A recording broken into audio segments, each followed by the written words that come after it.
యొక్క సమ్మెను జయప్రదం చేయాల్సిన బాధ్యత మనందరి మీద ఉంది.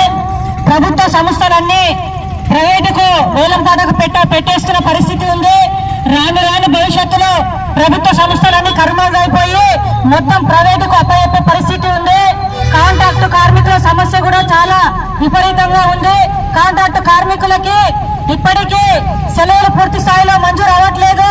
అట్లాగే వాళ్ళకి కనీస వేతనం అనేది 26,000 ఇవ్వాల్సిన బాధ్యత ఉన్నా కూడా ఇప్పటికీ ఏజెన్సీలు ఇవ్వట్లేని పరిస్థితి ఉంది. వాళ్ళపైన శ్రమ దోపిడీ అనేది విపరీతంగా పెరిగిపోతుంది.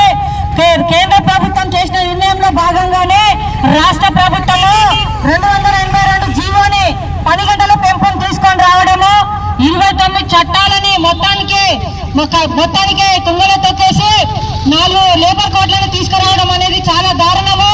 కాబట్టి ఈ 4 లేబర్ కోడ్లు కనుక పూర్తి స్థాయిలో అమలైపోతే భారతదేశంలో మనకి సంఘం పెట్టుకునే హక్కు ఉండదు, అట్లాగే నిరసన చేసే హక్కు ఉండదు, జీతం పెంచమని చెప్పే హక్కు ఉండదు, ఎలాంటి ఉద్యోగస్తుల కార్మికుల హక్కులను అడిగే పరిస్థితి ఉండదు.